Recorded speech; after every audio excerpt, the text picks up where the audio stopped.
So John Carter, Virginian, goes out prospecting after the Civil War with his buddy. They hit a big gold vein.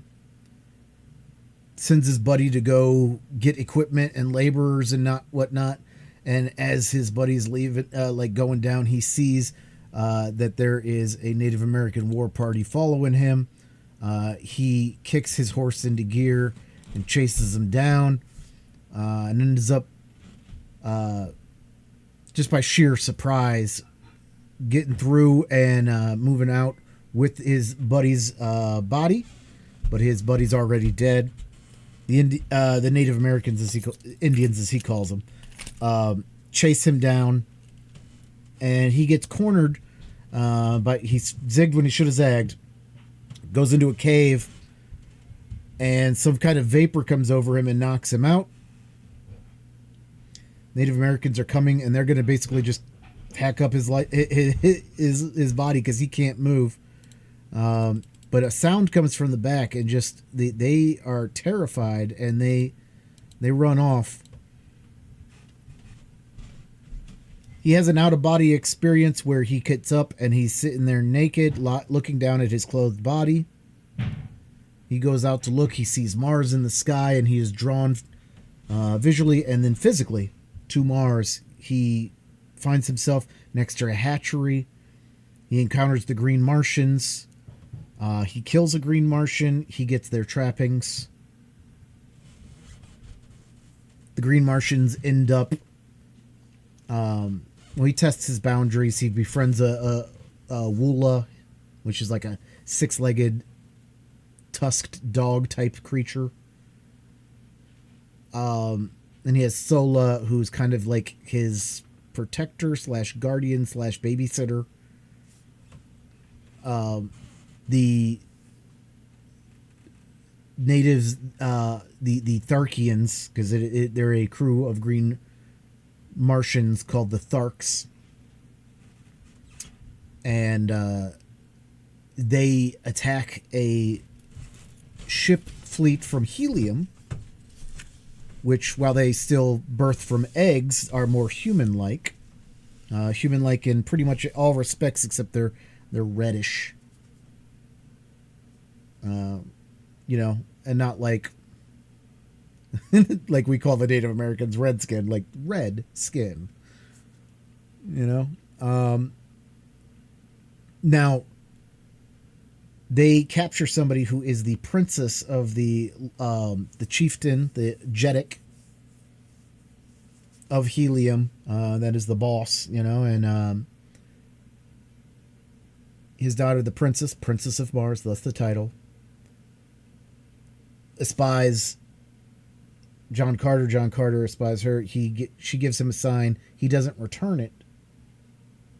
So she, gives a harumph and moves off. And that was day one. Day two, there's proceedings that go on, and Deja, who is the princess, is brought before the Tharks and makes a compelling argument for why they should actually be on the same side. They're trying to, saying that her people are just trying to make sure that like everybody can live and have oxygen and water and the things that everybody needs to survive, and like they're doing that on behalf of everybody. And their only problem is they keep on getting attacked by warring clans like this one. And it's a passionate speech, and the leaders are half tempted to acquiesce to what she's saying and bring forth a new Martian heir. And then one young buck like comes through and just like smacks her and puts his foot on her and like starts laughing, and that kind of brings everybody into the mob mentality, and can't go against their long-standing traditions of warlike prowess, and but there was a moment there, and John Carter was already reacting and bellowed a war cry as he went up and he hit the dude in the face, and they got into a fight, and John Carter wins and takes Deja Thoris aside, and they start to talk, and he says, look, I'm not from this planet. You know, because she was like, I don't get you. Like, you wouldn't even give me the hail sign like when I saw you earlier, and now you're killing one of your own compatriots. Like, he's like, yeah, I'm not from here. I don't know what what the hell any of this is, you know. And as he's doing that, they bring over the trappings of the warrior he killed, and now he understands why he got the trappings the first time and why he's been given such liberty. Because in like Chronicles of Riddick type words, you keep what you kill. And so he is a chieftain, based on the two chieftains he has thus killed. Dotar and Sojak are the names of them, and so some of them, you know, call him Dotar Sojak. But John Carter is the 11th ranked chieftain of the Tharkians, based on his prowess and who he killed. Now, they've made a new house for him, and he gets the beddings and the retinue of, you know, women and the infants that come with them, to be taken care of in their stead. And so it, you know, everybody operates as communal clans, and property's kind of owned communally. But when you defeat a chieftain, you know, you get their stuff, and you're not allowed to keep more than you need, but you hold it in waiting for like when the babies grow up, like, you know, and then you distribute things as needed. And so they, you know, he gets a storehouse of the stuff from the chieftain he had killed in combat. He talks with Sola, his Tharkian female who is on his side, you know, and with him, and kind of verifies that she is the one Green Martian who is not about hostility, brutality, and warring. She actually has like a caring sentiment in her. And he says, look, I'm going, you know, I want you to watch out and care for Deja Thoris, because like she needs somebody, and she's our responsibility now. We're going to take this new house. I'll move in there, you know, and we'll have separate quarters.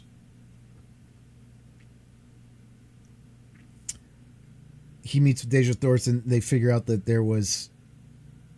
They kind of talk more about who he is and who she is and their intentions. And John Carter's just getting more and more smitten. I mean, he's a little lovesick puppy. Sarkosia, meanwhile, has been basically plotting against her every chance she gets. And Sarkosia is the oldest and longest standing member of Thars Tharkis, who's the second in command of the Tharkians. And who John Carter, you know, he has what he called a friendship, which Thars Tharkis is like, no such thing exists. But like not in a bad way, just like in a matter of fact, like Martian way, you know. John Carter goes and ends up offending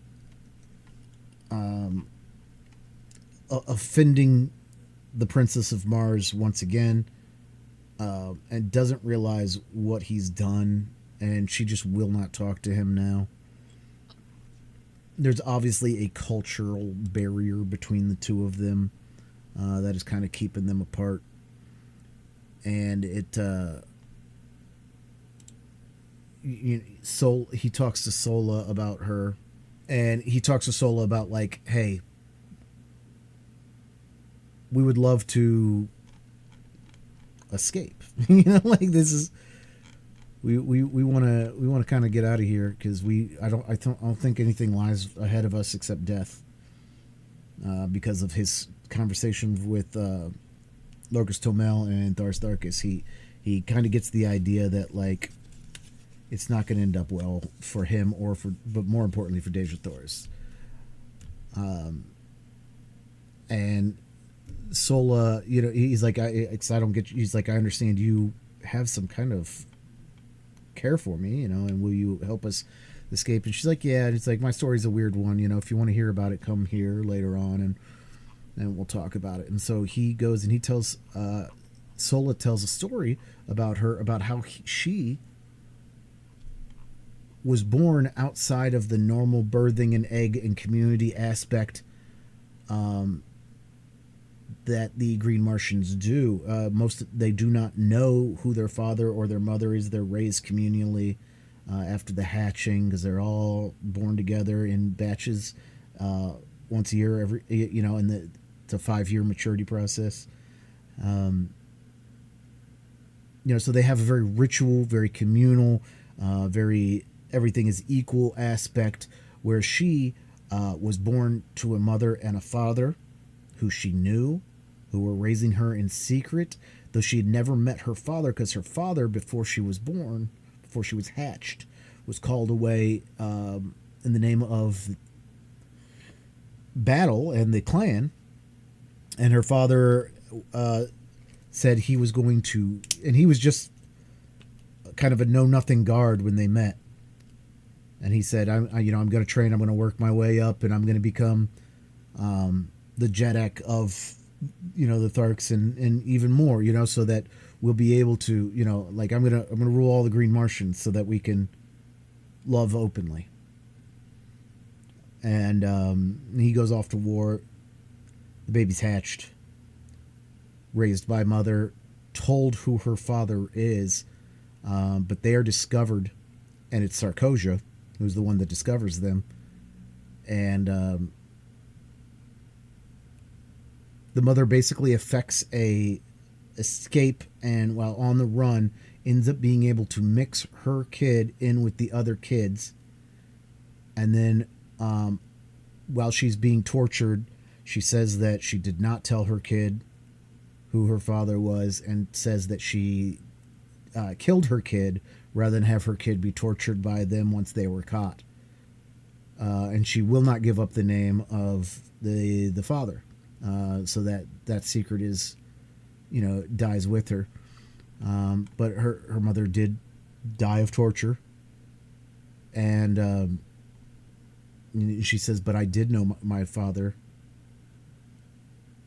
And this is Talhagius, the lord of all the Green Martians, not just because Lorcus Tomel is number one of the Tharks. And then Tars Tarkas is second in command of the Tharks. And then there's all these different clans that are under Talhagius, who is the leader. And Talhagius is the one who put her mother to death. And so her father does not know that she is still alive, or that she knew her, or anything like that. But she knows, and she says, and the last thing she says is, my father's name is Tars Tarkas. So second in command of the Tharkians is her father. And so she basically says, I trust you. Let it be known when it'll be known.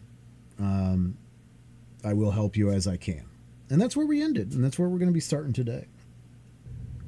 A Princess of Mars by Edgar Rice Burroughs. Chapter 16. We Plan Escape.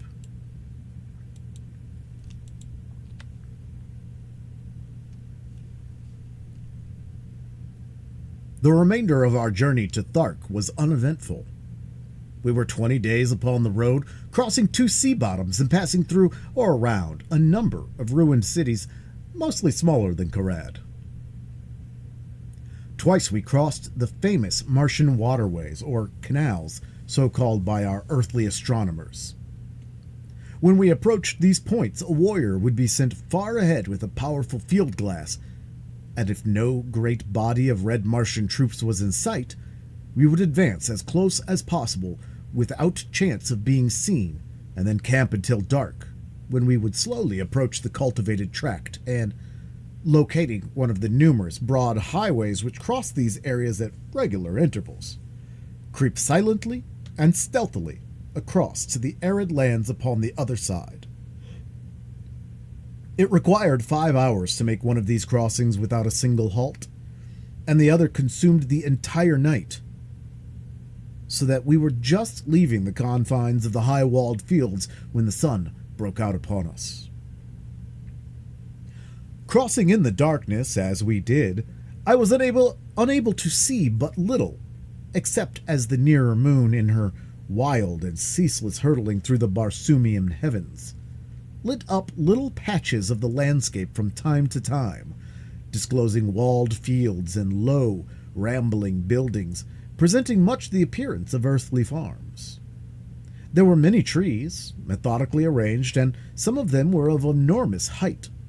There were animals in some of the enclosures, and they announced their presence by terrified squealings and snortings as they scented our queer, wild beasts and wilder human beings. Only once did I perceive a human being, and that was at the intersection of our crossroad with the wide white turnpike which cuts each cultivated district longitudinally at its exact center. The fellow must have been sleeping beside the road, for, as I came abreast of him, he raised upon one elbow, and after a single glance at the approaching caravan, leaped shrieking to his feet and fled madly down the road, scaling a nearby wall with the agility of a scared cat. The Tharks paid him not the slightest attention. They were not out upon the warpath, and the only sign that I had that they had seen him was a quickening of the pace of the caravan as we hastened toward the bordering desert which marked our entrance into the realm of Tal Hajus. Not once did I have speech with Dejah Thoris, as she sent no word to me that I would be welcome at her chariot, and my foolish pride kept me from making any advances. I verily believe that a man's way with women is in inverse ratio to his prowess among men. The weakling and the saphead have often a great ability to charm the fair sex, while the fighting man, who can face 1,000 real dangers unafraid, sits hiding in the shadows like some frightened child. Just 30 days after my advent upon Barsoom, we entered the ancient city of Thark, from whose long-forgotten people this horde of green men have stolen even their name. The hordes of Thark number some 30,000 souls, and are divided into 25 communities. Each community has its own Jed and lesser chieftains, but all are under the rule of Tal Hajus, Jeddak of Thark. 5 communities make their headquarters at the city of Thark, and the balance are scattered among the deserted cities of ancient Mars throughout the district claimed by Tal Hajus. We made our entry into the great central plaza early in the afternoon. There were no enthusiastic friendly greetings for the returned expedition. Those who chanced to be in sight spoke the names of warriors or women with whom they came in direct contact, in the formal greeting of their kind. But when it was discovered that they brought 2 captives, a greater interest was aroused, and Dejah Thoris and I were the centers of inquiring groups. We were soon assigned to new quarters, and the balance of the day was devoted to settling ourselves to the changed conditions. My home now was upon an avenue leading into the plaza from the south, the main artery down which we had marched from the gates of the city. I was at the far end of the square and had an entire building to myself. The same grandeur of architecture which was so noticeable a characteristic of Karad was in evidence here, only, if that were possible, on a larger and richer scale. My quarters would have been suitable for housing the greatest of earthly emperors. But to these queer creatures nothing about a building appealed to them but its size and the enormity of its chambers. The larger the building, the more desirable. And so Tal Hajus occupied what must have been an enormous public building, the largest in the city, but entirely unfitted for residential purposes. The next largest was reserved for Lorcas Tomel, the next for the Jed of a lesser rank, and so on to the bottom of the list of 5 Jeds. The warriors occupied the buildings with the chieftains to whose retinues they belonged, or, if they preferred, sought shelter among any of the thousands of unattended buildings in their own quarter of town, each community being assigned a certain section of the city. The selection of buildings had to be made in accordance with these divisions, except in so far as the Jeds were concerned, they all occupying edifices which fronted upon the plaza. When I had finally put my house in order, or rather seen that it had been done, it was nearing sunset, and I hastened out with the intention of locating Sola and her charges, as I had determined upon having speech with Deja Thoris, and trying to impress on her the necessity of our at least patching up a truce until I could find some way of aiding her to escape. I searched in vain until the upper rim of the great red sun was just disappearing behind the horizon, and then I spied the ugly head of Woola peering from a second-story window on the opposite side of the very street where I was quartered, but nearer the plaza.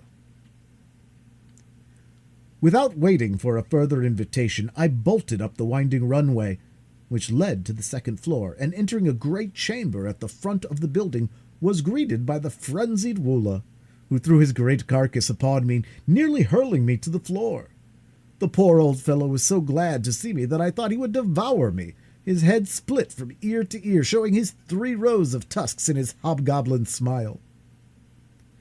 Quieting him with a word of command and a caress, I looked hurriedly through the approaching gloom for a sign of Deja Thoris, and then, not seeing her, I called her name. There was an answering murmur from the far corner of the apartment, and with a couple of quick strides, I was standing beside her where she was crouched among the furs and silks upon an ancient carved wooden seat. As I waited, she rose to her full height, and looking me straight in the eye, said, "What would Dodar Sojak thought of Deja Thoris, his captive?" "Deja Thoris, I do not know how I have angered you. It was furthest from my desire to hurt or offend you, whom I had hoped to protect and comfort. Have none of me if it is your will, but that you must aid me in effecting your escape, if such a thing be possible, is not my request, but my command. When you are safe once more at your father's court, you may do with me as you please, but from now on, until the day I am your master, and you must obey and aid me." She looked at me long and earnestly, and I thought she was softening towards me. "I understand your words, Dotar Sojat," she replied, "but you I do not understand. You are a queer mixture of child and man, of brute and noble. I only wish that I might read your heart." "Look down at your feet, Deja Thoris. It lies there now where it has lain since that other night at Karad, and where it will lie ever, beating alone for you, until death stills it forever." She took a little step towards me, her beautiful hands outstretched in a strange groping gesture. "What do you mean, John Carter?" she whispered. "What are you saying to me?" "I am saying that I had promised myself that I would not say to you, at least until you were no longer a captive among the green men, what from your attitude toward me for the past 20 days I had thought never to say to you. I am saying, Deja Thoris, that I am yours, body and soul, to serve you, to fight for you, and to die for you. Only one thing I ask of you in return, and that is that you make no sign, either of condemnation or approbation of my words, until you are safe among your own people. Then that whatever sentiments you harbor towards me may not be influenced or colored by gratitude. Whatever I may do to serve you will be prompted solely from selfish motives, since it gives me more pleasure to serve you than not." "I will respect your wishes, John Carter, because I understand the motives which prompt them, and I accept your service no more willingly than I bow to your authority. Your word shall be my law, I have twice wronged you in my thoughts, and again I ask your forgiveness." Further conversation of a personal nature was prevented by the entrance of Sola, who was much agitated and wholly unlike her usual calm and possessed self. "That horrible Sarkosia has been before Tahajus," she cried. "And from what I heard upon the plaza, there is little hope for either of you." "What do they say?" inquired Deja Thoris. "That you will be thrown to the wild Kalats in the great arena as soon as the hordes have assembled for the yearly games." "Sola," I said, "you are a Thark, but you hate and loathe the customs of your people as much as I do. Will you not accompany us in one supreme effort to escape? I am sure that Deja Thoris can offer you a home and protection among her people, and your fate can be no worse among them than it must ever be here." "Yes," cried Deja Thoris. "Come with us, Sola. You will be better off among the red men of Helium than you are here, and I can promise you not only a home with us, but the love and affection your nature craves, and which must always be denied you by the customs of your own race. Come with us, Sola. We might go without you, but your fate would be terrible if you thought you had connived to aid us.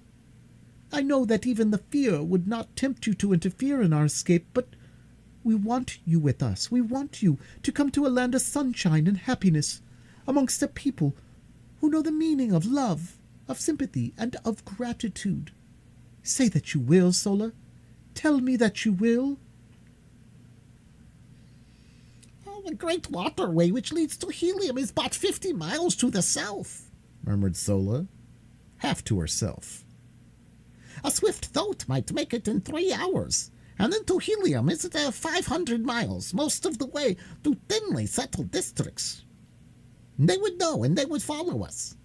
We might hide among the great trees for a time, but the chances are small indeed for escape. They would follow us to the very gates of Helium, and they would take toll of life at every step. You do not know them." "Is there no other way we might reach Helium?" I asked.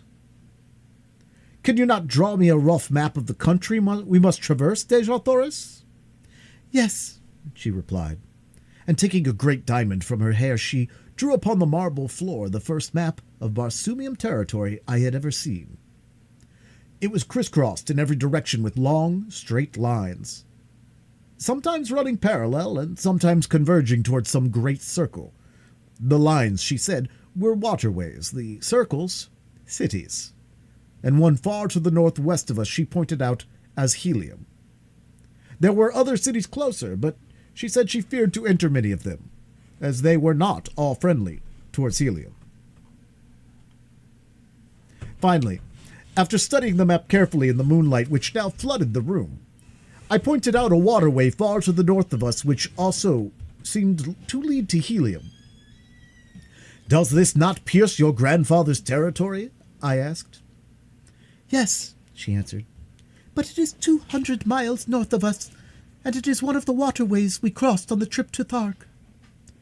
"They would never suspect that we would try for that distant waterway," I answered, "and that is why I think that it is our best route for our escape." Sola agreed with me, and it was decided that we should leave Thark this same night, just as quickly, in fact, as I could find and saddle my thoats. Sola was to ride one, and Deja Thoris and I the other, each of us carrying sufficient food and drink to last us for 2 days, since the animals could not be urged too rapidly for so long a distance. I directed Sola to proceed with Deja Thoris along one of the less frequented avenues to the southern boundary of the city, where I would overtake them with the thoats as quickly as possible. Then, leaving them to gather what food, silks, and furs we were to need, I slipped quietly to the rear of the first floor and entered the courtyard, where our animals were moving restlessly about, as was their habit, before settling down for the night. In the shadows of the buildings and out beneath the radiance of the Martian moons moved the great herd of thoats and zitidars, the latter grunting their low gutturals, and the former occasionally emitting the sharp squeal which denotes the almost habitual state of rage in which these creatures passed their existence. They were quieter now, owing to the absence of man, but as they scented me, they became more restless, and their hideous noise increased. It was risky business, this entering a paddock of thoats alone and at night, first, because their increasing noisiness might warn the nearby warriors that something was amiss, and also because for the slightest cause, or for no cause at all, some great bull thoat might take it upon himself to lead a charge upon me. Having no desire to awaken their nasty tempers upon such a night as this, where so much depended upon secrecy and dispatch, I hugged the shadows of the buildings, ready at an instant's warning to leap into the safety of a nearby door or window. Thus I moved silently to the great gates which opened upon the street at the back of the court, and as I neared the exit, I called softly to my 2 animals. How I thanked the kind providence which had given me the foresight to win the love and confidence of these wild, dumb brutes. For presently, from the far side of the court, I saw 2 huge bulks forcing their way towards me through the surging mountains of flesh. They came quite close to me, rubbing their nuzzles against my body and nosing for the bits of food it was always my practice to reward them with. Opening the gates, I ordered the 2 great beasts to pass out, and then, slipping quietly after them, I closed the portals behind me. I did not saddle or mount the animals there, but instead walked quietly into the shadows of the buildings toward an unfrequented avenue which led toward the point I had arranged to meet Deja Thoris and Sola. With the noiselessness of disassembled spirits, we moved stealthily along the deserted streets. But not until we were within sight of the plain beyond the city did I commence to breathe freely. I was sure that Sola and Deja Thoris would find no difficulty in reaching our rendezvous undetected. But with my great thoats, I was not so sure for myself, as it was quite unusual for warriors to leave the city after dark. In fact, there was no place for them to go within any but a long ride. I reached the appointed meeting place safely. But as Deja Thoris and Sola were not there, I led my animals into the entrance hall of one of the large buildings. Presuming that one of the other women of the same household may have come in to speak to Sola and so delayed their departure, I did not feel any undue apprehension until nearly an hour had passed without a sign of them.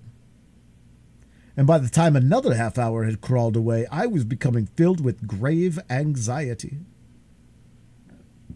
Then there broke upon the stillness of the night the sound of an approaching party which, from the noise, I knew could be no fugitives creeping stealthily towards liberty.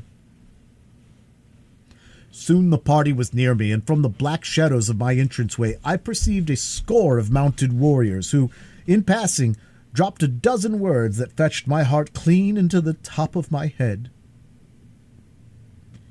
He would likely have arranged to meet them just without the city, and so... I heard no more. They had passed on, but it was enough.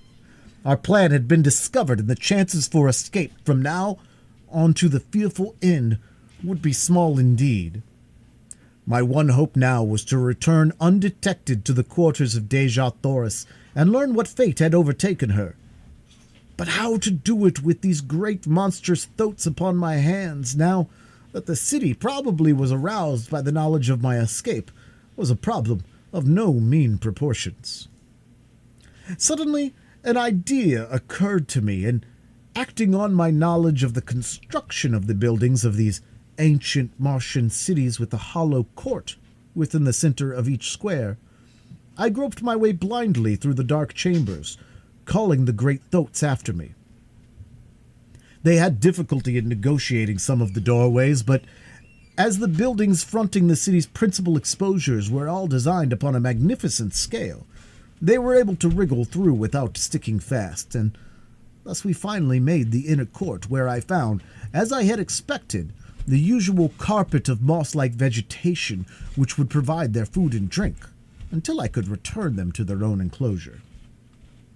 That they would be as quiet and contented here as elsewhere, I was confident, nor was there but the remotest possibility that they would be discovered, as the green men had no great desire to enter these outlying buildings, which were frequented by the only thing, I believe, which caused them the sensation of fear, the great white apes of Barsoom. Removing the saddle trappings, I hid them just within the rear doorway of the building through which we had entered the court, and, turning the beast loose, quickly made my way across the court to the rear of the buildings upon the further side, and thence to the avenue beyond.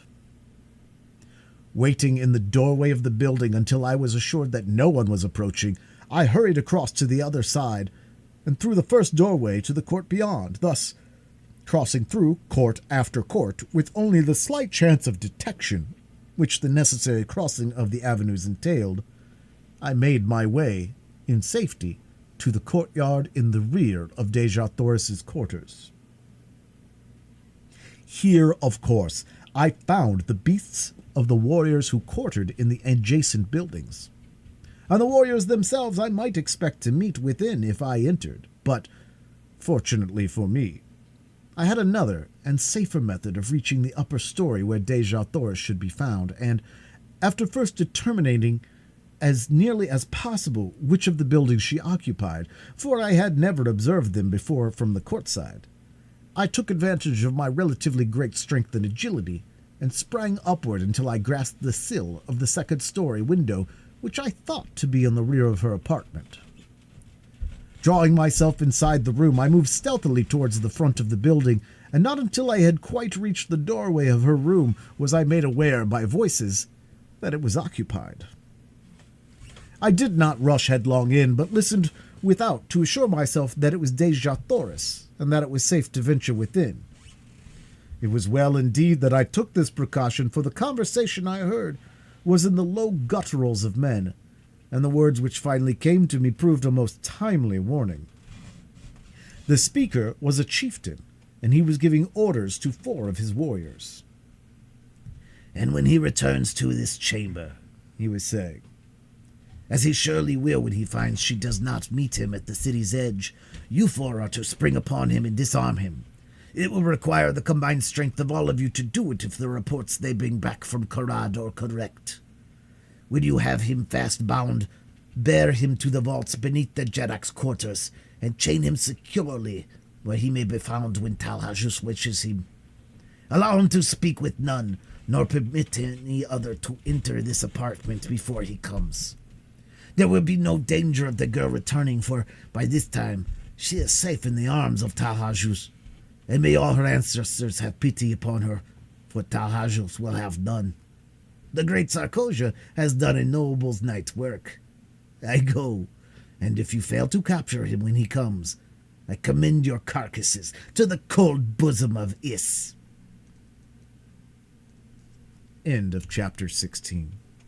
Chapter 17. A Costly Recapture.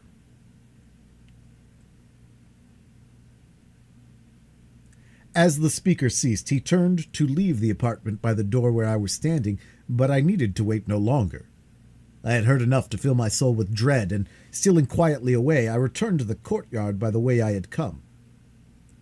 My plan of action was formed upon the instant, and crossing the square, and the bordering avenue upon the opposite side, I soon stood within the courtyard of Talhajus. The brilliantly lighted apartments of the first floor told me where first to seek, and advancing to the windows I peered within. I soon discovered that my approach was not to be the easy thing I had hoped, for the rear rooms bordering the court were filled with warriors and women. I then glanced up at the stories above, discovering that the third was apparently unlighted, and so decided to make my entrance to the building from that point.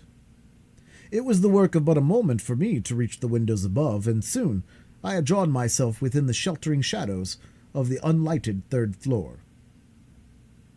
Fortunately, the room I had selected was untenanted, and creeping noiselessly to the corridor beyond, I discovered a light in the apartments ahead of me.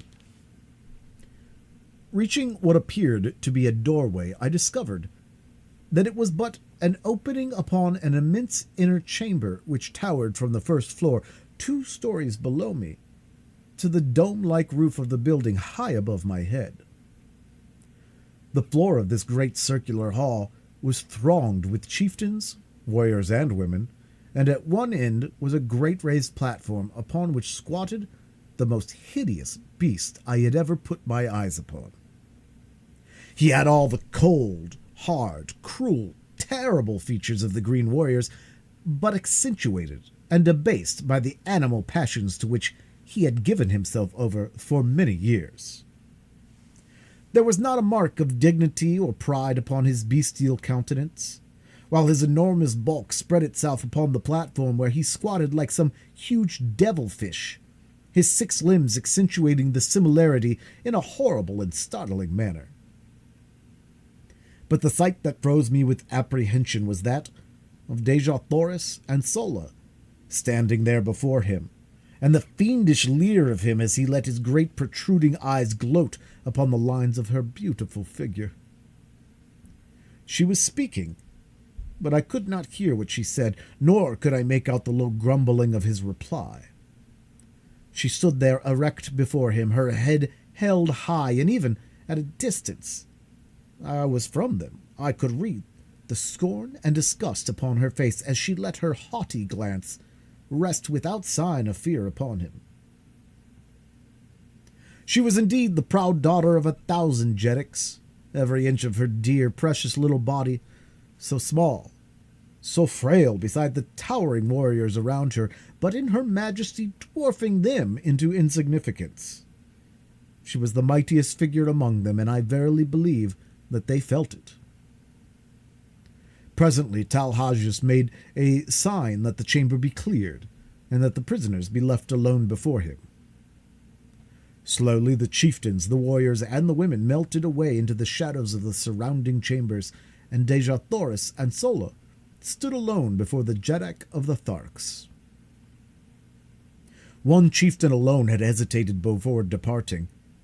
I saw him standing in the shadows of a mighty column, his fingers nervously toying with the hilt of his great sword, and his cruel eyes bent in implacable hatred upon Talhagius.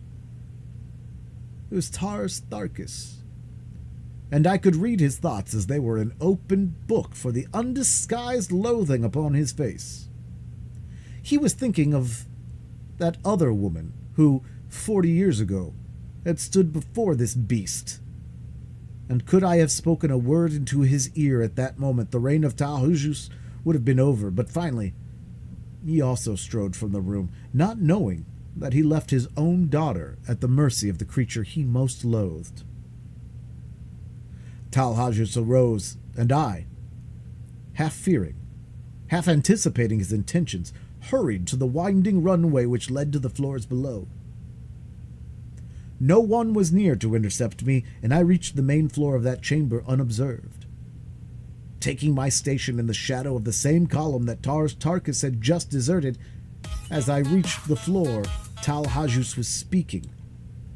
"Princess of Helium, I might wring a mighty ransom from your people, would I but return you to them unharmed. But 1,000 times would I rather watch your beautiful face writhe in the agony of torture. It shall be long drawn out, that I promise you. 10 days of your pleasure were all too short to show the love I harbor for your race. The terrors of your death shall haunt the slumbers of the red men through all the ages to come. They will shudder in the shadows of the night as their fathers tell them of the awful vengeance of the green men, of the power and might and hate and cruelty of Talhagius. But before the torture, you shall be mine for 1 short hour, and word of that, too, shall go forth to Tardos Mors, Jeddak of Helium, your grandfather, that he may grovel upon the ground in the agony of his sorrow. Tomorrow the torture will commence. Tonight, thou art Talhagius's. Come!" He sprang down from the platform and grasped her roughly by the arm, but scarcely had he touched her than I leaped between them. My short sword, sharp and gleaming, was in my right hand. I could have plunged it into his putrid heart before he realized that I was upon him, but as I raised my arm to strike, I thought of Taurus Tarkus, and with all my rage, with all my hatred, I could not rob him of that sweet moment for which he had lived and hoped all these long, weary years, and so instead I swung my good right fist full upon the point of his jaw. Without a sound, he slipped to the floor as one dead. In the same deathly silence, I grasped Deja Thoris by the hand, and motioning Sola to follow, we sped noiselessly from the chamber and to the floor above. Unseen, we reached a rear window, and with the straps and leather of my trappings, I lowered first Sola and then Deja Thoris to the ground below. Dropping lightly after them, I drew them rapidly around the court in the shadows of the buildings. Thus we returned over the same course I had so recently followed from the distant boundary of the city. We finally came upon my thoats in the courtyard where I left them, and placing the trappings upon them as we hastened through the buildings to the avenue beyond. Mounting, Sola upon one beast and Deja Thoris behind me upon the other, we rode from the city of Thark through the hills to the south. Instead of circling back around the city to the northwest and towards the nearest waterway, which lay so short a distance from us, we turned to the northeast and struck out upon the mossy waste across which, for 200 dangerous and weary miles, lay another main artery leading towards Helium. No word was spoken until we left the city far behind, but I could hear the quiet sobbing of Deja Thoris as she clung to me with her dear head resting against my shoulder. If we make it, my chieftain, the debt of Helium will be a mighty one, greater than she can ever pay you. And should we not make it, she continued, the debt is no less, though Helium will never know, for you have saved the last of our line from worse than death. I did not answer, but instead reached to my side and pressed the little fingers of her I loved where they clung to me for support, and then, in unbroken silence, we sped over the yellow, moonlit moss, each of us occupied with his own thoughts.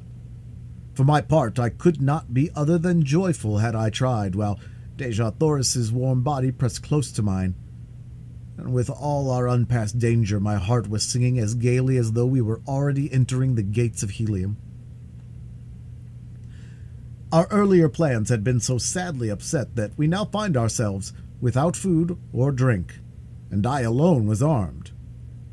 We therefore urged our beasts to a speed that must tell on them surely before we could hope to sight the ending of the first stage of our journey. We rode all night and all the following day with only a few short rests. On the second night, both we and all our animals were completely fagged, and so we lay upon the moss and slept for some 5 or 6 hours, taking up the journey once more before daylight. All the following day we rode, and then, late in the afternoon, we had sighted no distant trees, the mark of the great waterways throughout all Barsoom. The terrible truth flashed upon us. We were lost. Evidently we had circled, but which way it was difficult to say, nor did it seem possible with the sun to guide us by day and the moon and stars by night. At any rate, no waterway was in sight, and the entire party was almost ready to drop from hunger, thirst, and fatigue. Far ahead of us, and a trifle to the right, we could distinguish the outlines of low mountains. These we decided to attempt to reach in the hope that from some ridge we might discern the missing waterway.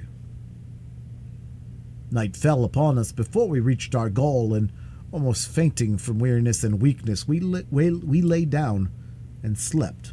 I was awakened early in the morning by some huge body pressing close to mine, and opening my eyes with a start, I beheld my blessed old Woola snuggling close to me. The faithful brute had followed us across the trackless waste to share our fate, whatever it might be. Putting my arms around his neck, I pressed my cheek close to his, nor am I ashamed that I did it, nor of the tears that came to my eyes as I thought of his love for me. Shortly after this, Deja Thoris and Sola awakened, and it was decided that we push on at once in an effort to gain the hills. We had gone scarcely a mile when I noticed that my throat was commencing to stumble and stagger in a most pitiful manner, although we had not attempted to force them out of a walk since about noon of the preceding day. Suddenly he lurched wildly to one side and pitched violently to the ground. Deja Thoris and I were thrown clear of him and fell upon the soft moss with scarcely a jar, but the poor beast was in a pitiable condition, not even being able to rise, although relieved of our weight. Sola told me that the coolness of the night when it fell, together with the rest, would doubtless revive him, and so I decided not to kill him, as was my first intention, as I had thought it cruel to leave him alone there to die of hunger and thirst.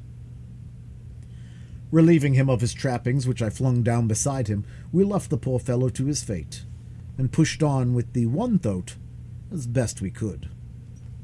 Sola and I walked, making Deja Thoris ride, much against her will.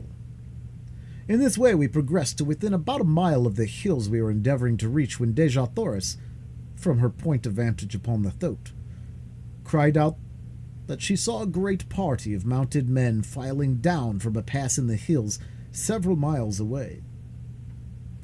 Sola and I both looked in the direction she indicated, and there, plainly discernible, were several hundred mounted warriors. They seemed to be headed in a southwesterly direction, which would take them away from us.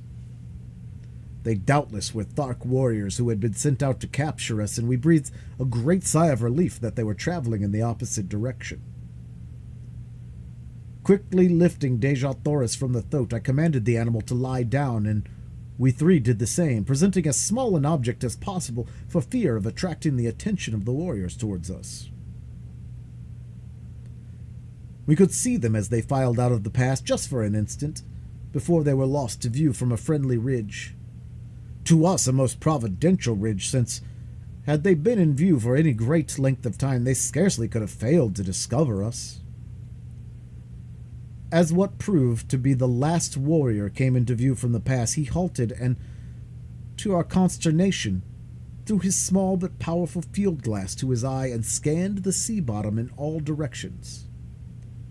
Evidently he was a chieftain, for in certain marching formations among the green men, a chieftain brings up the extreme rear of the column. As his glass swung towards us, our hearts stopped in our breasts, and I could feel the cold sweat start from every pore in my body.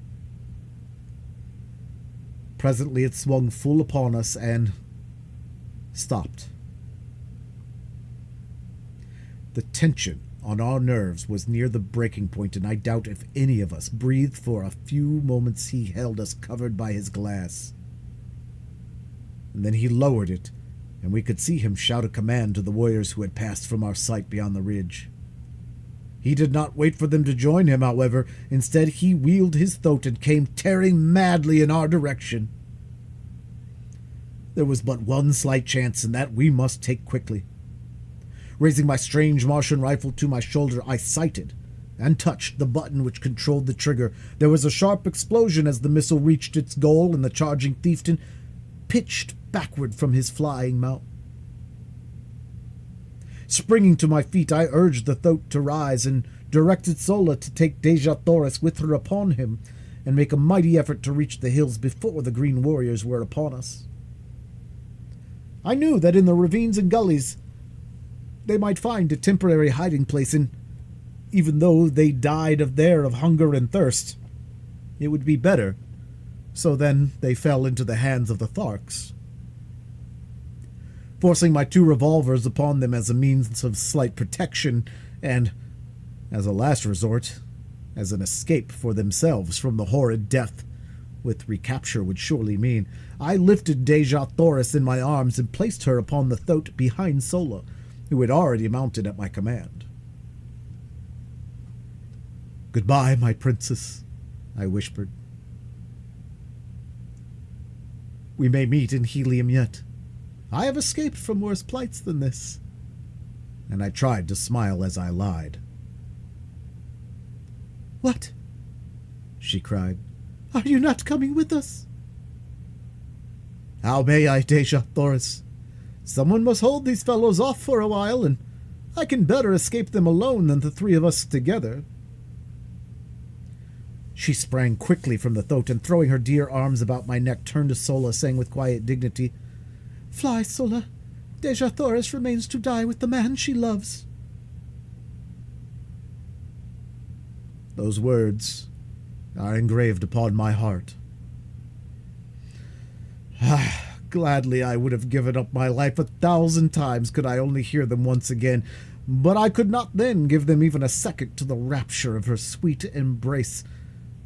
And pressing my lips to hers for the first time, I picked her up bodily and tossed her to the seat behind Sola again, commanding the latter in peremptory tones to hold her there by force, and then slapping the throat upon the flank, I saw them borne away, Deja Thoris struggling to the last to free herself from Sola's grasp. Turning, I beheld the green warriors mounting the ridge and looking from their chieftain. In a moment they saw him and then me, but scarcely had they discovered me than I commenced firing, lying flat upon my belly in the moss. I had an even 100 rounds in the magazine of my rifle and another 100 in the belt at my back, and I kept up a continuous stream of fire until I saw all of the warriors who had been first to return from behind the ridge either dead or scurrying to cover. My respite was short-lived, however, for soon the entire party, numbering some 1,000 men, came charging into view, racing madly towards me. I fired until my rifle was empty, and they were almost upon me, and then, a glance showing me that Deja Thoris and Sola had disappeared among the hills, I sprang up, throwing down my useless gun, and started away in the opposite direction to that taken by Sola and her charge. If ever Martians had an exhibition of jumping, it was granted these astonished warriors on that day long years ago. But while it led them away from Deja Thoris, it did not distract their attention from endeavoring to capture me.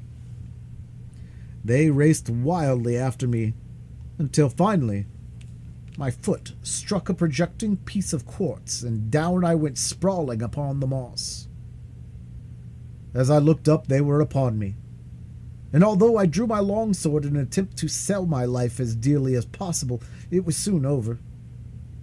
I reeled beneath their blows, which fell upon me in perfect torrents. My head swam. All was black, and I went down beneath them to oblivion. End of Chapter 17. Chapter 18. Chained in Warhoon. It must have been several hours before I regained consciousness, and I well remember the feeling of surprise which swept over me as I realized that I was not dead. I was lying among a pile of sleeping silks and furs in the corner of a small room in which were several green warriors, and bending over me was an ancient and ugly female. As I opened my eyes, she turned to one of the warriors, saying, "He will live, O Jed." "'Tis well," replied the one so addressed, rising and approaching my couch. "He should render rare sport for the great games." And now as my eyes fell upon him, I saw that he was no Thark, for his ornaments in metal were not of that horde. He was a huge fellow, terribly scarred about the face and chest, and with one broken tusk and a missing ear. Strapped on either breast were human skulls, and depending from these a number of dried human hands. His reference to the great games of which I had heard so much while among the Tharks convinced me that I had but jumped from purgatory into Gehenna. After a few more words with the female, during which she assured him that I was now fully fit to travel, the Jed ordered that we mount and ride after the main column. I was strapped securely to as wild and unmanageable a thoat as I had ever seen, and with a mounted warrior on either side to prevent the beast from bolting, we rode forth at a furious pace in pursuit of the column. My wounds gave me but little pain, so wonderfully and rapidly had the applications and injections of the female exercised their therapeutic powers, and so deftly had she bound and plastered the injuries. Just before dark we reached the main body of troops, shortly after they had made camp for the night. I was immediately taken before the leader, who proved to be the Jeddak of the hordes of Warhoon. Like the Jed who had brought me, he was frightfully scarred, and also decorated with the breastplate of human skulls and dried dead hands, which seemed to mark all the greater warriors among the Warhoons, as well as to indicate their awful ferocity, which greatly transcends even that of the Tharks.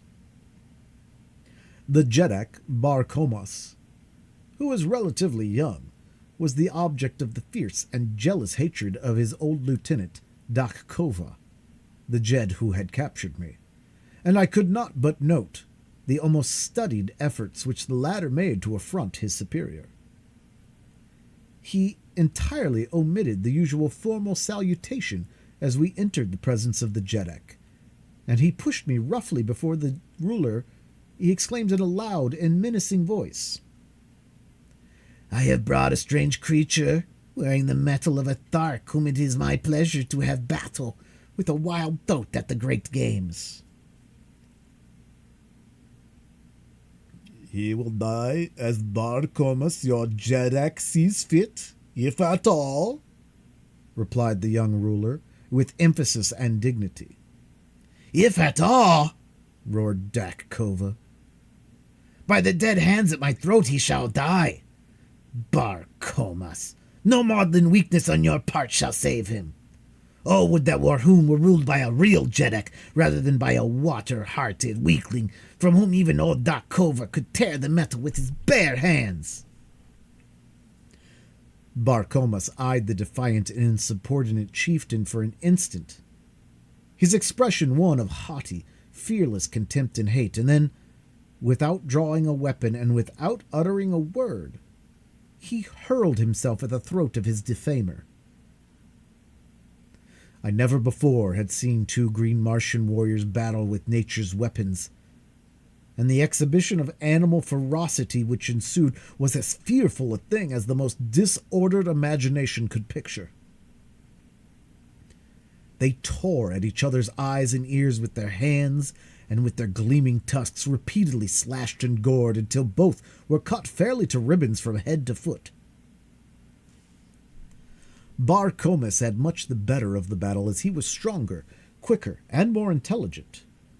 It soon seemed that the encounter was done, saving only the final death thrust when Bar Comas slipped in breaking away from a clinch. It was the one little opening that Dak Kova needed, and, hurling himself at the body of his adversary, he buried his single mighty tusk in Bar Comas's groin, and with a last powerful effort ripped the young Jeddak wide open the full length of his body, the great tusk finally wedging in the bones of Bar Comas's jaw. Victor and vanquished rolled limp and lifeless upon the moss, a huge mass of torn and bloody flesh. Bar Comas was stone dead, and only the most Herculean efforts on the part of Dak Kova's female saved him from the fate he deserved. 3 days later he walked, without assistance, to the body of Bar Comas, which, by custom, had not been moved from where it fell, and placed his foot upon the neck of the erstwhile ruler. He assumed the title of Jeddak of Warhoon. The dead Jeddak's hands and head were removed to be added to the ornaments of his conqueror, and then his women cremated what remained amid wild and terrible laughter. The injuries to Dak Kova had delayed the march so greatly that it was decided to give up the expedition, which was a raid upon a small Thark community in retaliation for the destruction of the incubator, until after the Great Games, and the entire body of warriors, 10,000 in number, turned back toward Warhoon. My introduction to these cruel and bloodthirsty people was but an index to the scenes I witnessed almost daily while with them. They are a smaller horde than the Tharks, but much more ferocious. Not a day passed but that some members of the various Warhoon communities met in deadly combat. I have seen as high as 8 mortal duels within a single day. We reached the city of Warhoon after some 3 days' march, and I was immediately cast into a dungeon and heavily chained to the floors and wall. Food was brought to me at intervals, but owing to the utter darkness of the place, I do not know whether I lay there days, or weeks, or months. It was the most horrible experience of all my life, and that my mind did not give way to the terrors of that inky blackness has been a wonder to me ever since. The place was filled with creeping, crawling things. Cold, sinuous bodies passed over me when I lay down, and in the darkness I occasionally caught glimpses of gleaming, fiery eyes fixed in horrible intentness upon me. No sound reached me from the world above, and no word from my jailer vouchsafed when my food was brought to me, although I at first bombarded him with questions. Finally, all the hatred and maniacal loathing for these awful creatures who had placed me in this horrible place was centered by my tottering reason upon this single emissary who represented to me the entire horde of Warhoons. I noticed that he always advanced with his dim torch to where he could place the food within my reach. And as he stooped to place it on the floor, his head was about on a level with my breast. So with the cunning of a madman, I backed into the far corner of my cell when next I heard him approaching, and gathering a little slack of the great chain which held me in my hand, I waited his coming, crouching like some beast of prey. As he stooped to place my food upon the ground, I swung the chain above my head and crashed the links with all my strength upon his skull. Without a sound, he slipped to the floor, stone dead. Laughing and chattering like an idiot I was fast becoming, I fell upon his prostrate form, my fingers feeling for his dead throat. Presently they came in contact with a small chain at the end of which dangled a number of keys. The touch of my fingers on these keys brought back my reason, and with the suddenness of thought. No longer was I a gibbering idiot, but a sane, reasoning man with the means of escape within my very hands. As I was groping to remove the chain from my victim's neck, I glanced up into the darkness to see 6 pairs of gleaming eyes fixed, unwinking, upon me. Slowly they approached, and slowly I shrank back from the awful horror of them. Back into my corner I crouched, holding my hands palms out before me, and stealthily on came the awful eyes until they reached the dead body at my feet. Then slowly they retreated, but this time with a strange grating sound, and finally they disappeared in some black and distant recess of my dungeon. End of Chapter 18. Chapter 19. Battling in the Arena.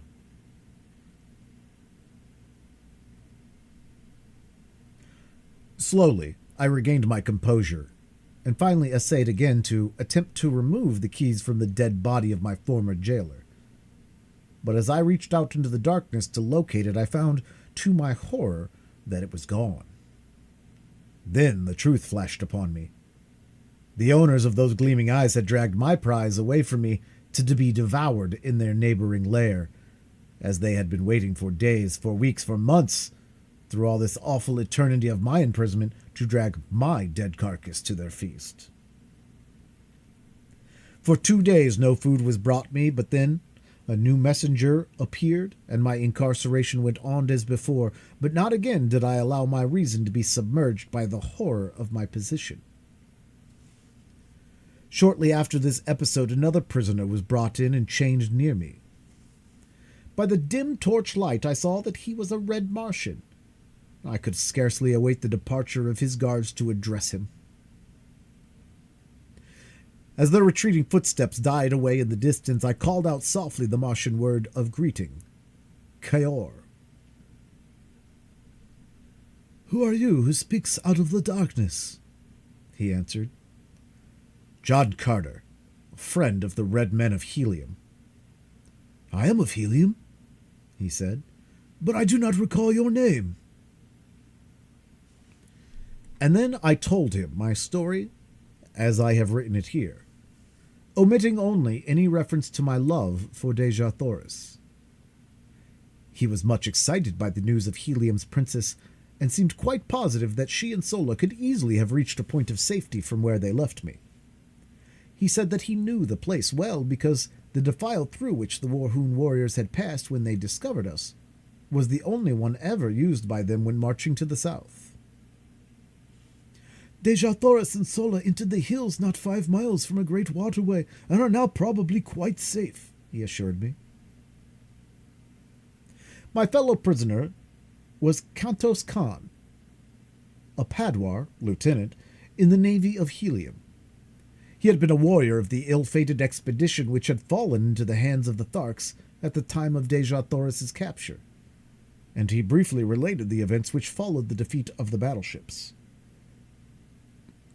Badly injured and only partially manned, they had limped slowly towards Helium, but while passing near the city of Zodanga, the capital of Helium's hereditary enemies among the Red Men of Barsoom, they had been attacked by a great body of war vessels, and all but the craft to which Kantos Khan belonged were either destroyed or captured. His vessel was chased for days by 3 of the Zodangan warships, but finally escaped during the darkness of moonless night. 30 days after the capture of Dejah Thoris, or about the time of our coming to Thark, his vessel had reached Helium with about 10 survivors of the original crew of 700 officers and men. Immediately, 7 great fleets, each of 100 mighty warships, had been dispatched to search for Dejah Thoris, and from these vessels 2,000 smaller craft had been kept out continuously in futile search for the missing princess. 2 green Martian communities had been wiped off the face of Barsoom by the avenging fleets, but no trace of Dejah Thoris had been found. They had been searching among the northern hordes, and only within the past few days had they extended their quest to the south. Kantos Khan had been detailed to one of the smaller one-man flyers, and had had the misfortune to be discovered by the Warhoons while exploring their city. The bravery and daring of the man won my greatest respect and admiration. Alone, he had landed at the city's boundary and on foot had penetrated to the buildings surrounding the plaza.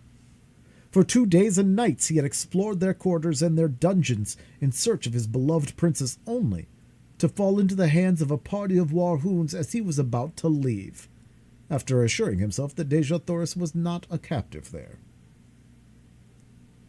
During the period of our incarceration, Kantos Khan and I became well acquainted and formed a warm personal friendship.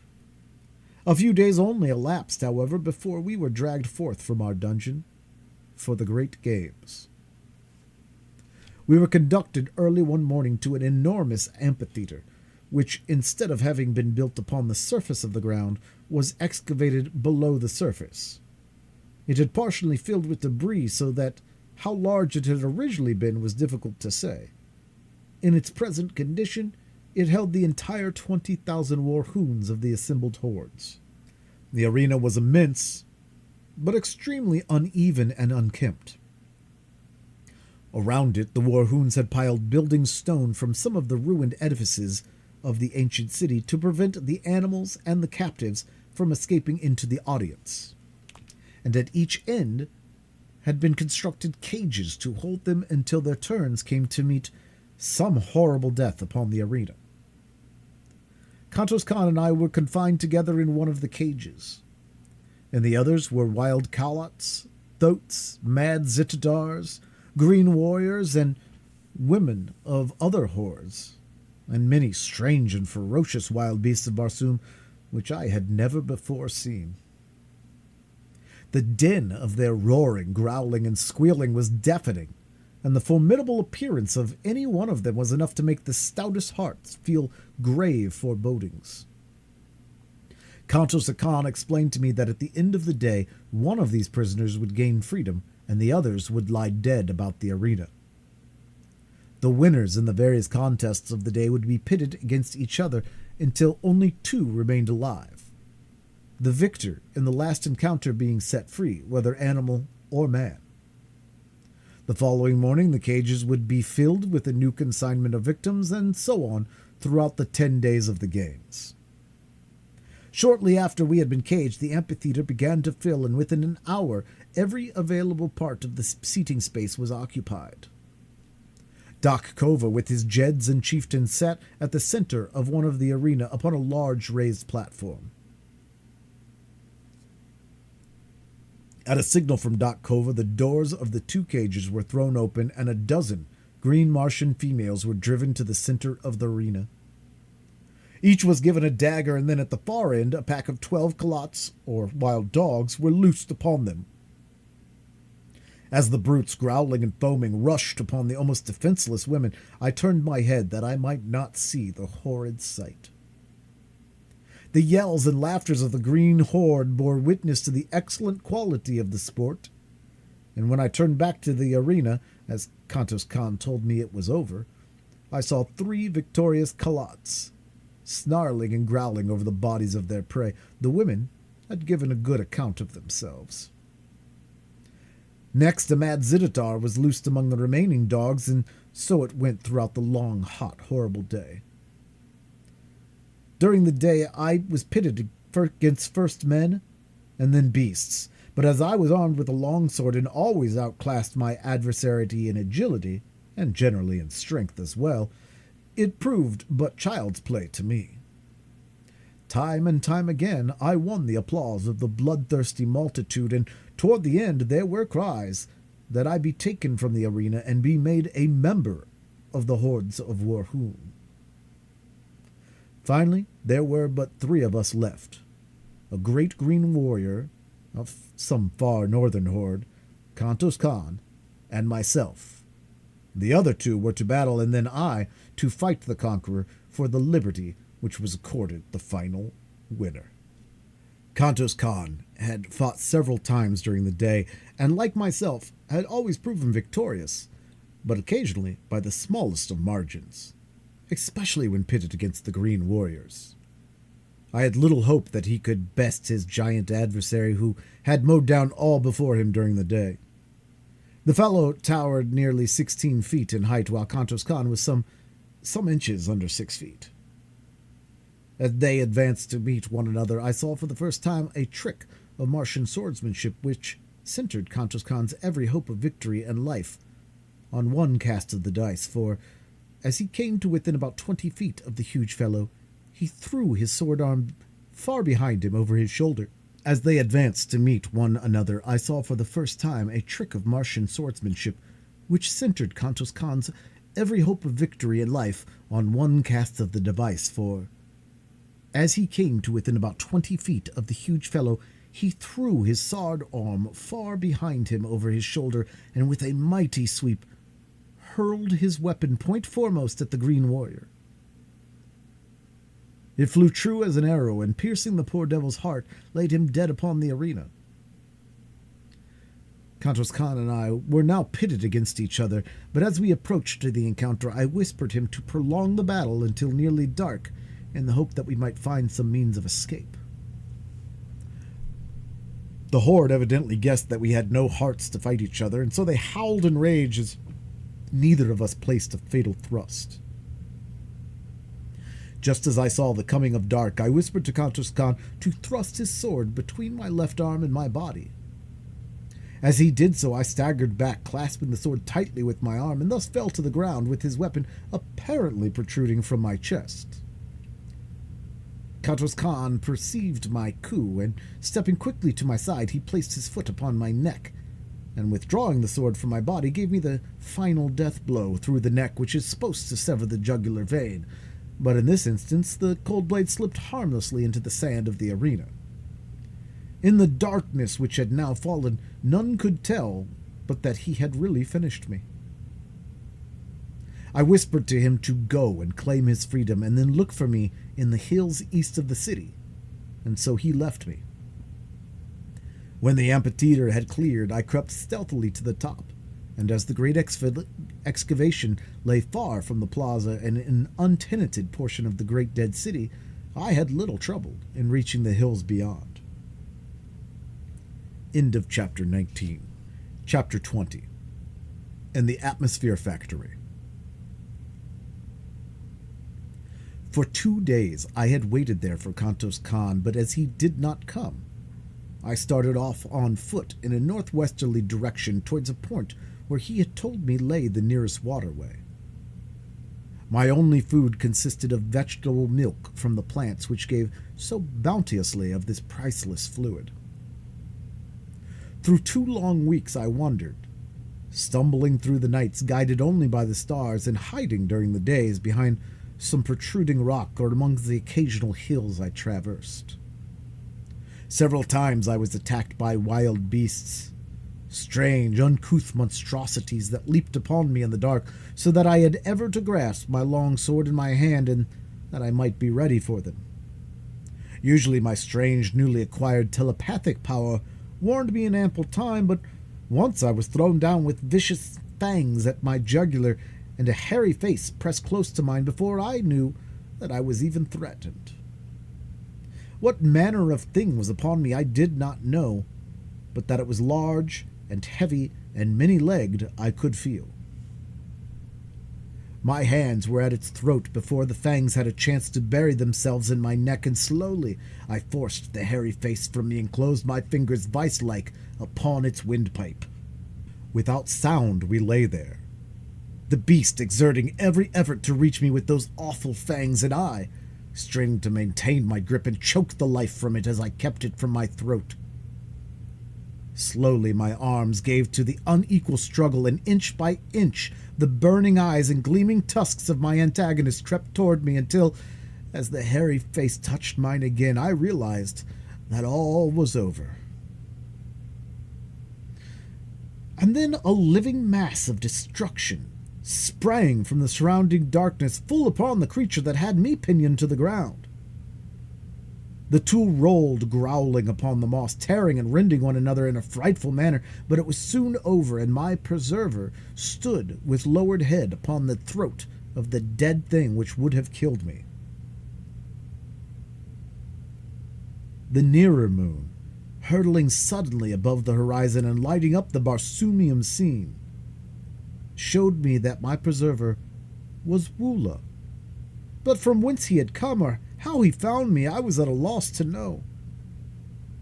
That I was glad of his companionship it is needless to say, but my pleasure at seeing him was tempered by my anxiety as to the reason of his leaving Dejah Thoris.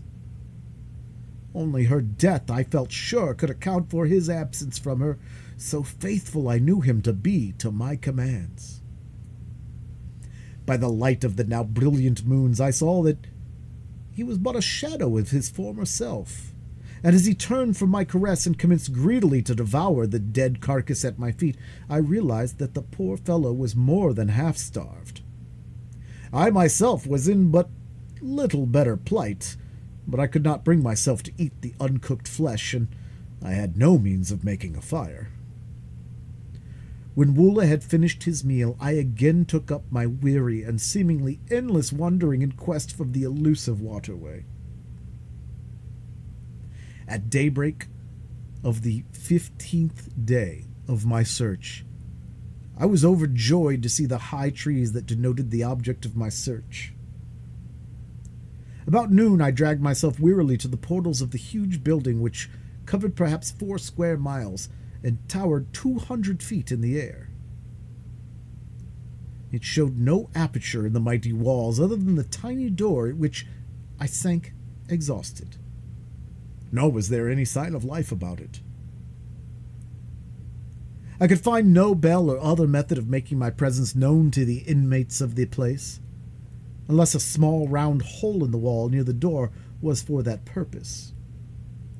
It was about the bigness of a lead pencil, and thinking that it might be the nature of a speaking tube, I put my mouth to it and was about to call into it when a voice issued from it, asking me who I might be where from, and the nature of my errand. I explained that I had escaped from the war hoons and was dying of starvation and exhaustion. You wear the metal of a green warrior and are followed by a calotte. Yet you are the figure of a red man. In color, you are neither green nor red. In the name of the ninth ray, what manner of creature are you? I am a friend of the red men of Barsoom, and I am starving. In the name of humanity, open to us, I replied. Presently the door commenced to recede before me until it had sunk into a wall 50 feet. Then it stopped and slid easily to the left, exposing a short, narrow corridor of concrete, at the further end of which was another door, similar in every respect to the one I had just passed. No one was in sight, yet immediately we passed the first door, it slid gently into place behind us and receded rapidly to its original position in the front wall of the building. As the door had slipped aside, I had noted its great thickness, fully 20 feet. And as it reached its place once more after closing behind us, great cylinders of steel had dropped from the ceiling behind it and fitted their lower ends into apertures countersunk in the floor.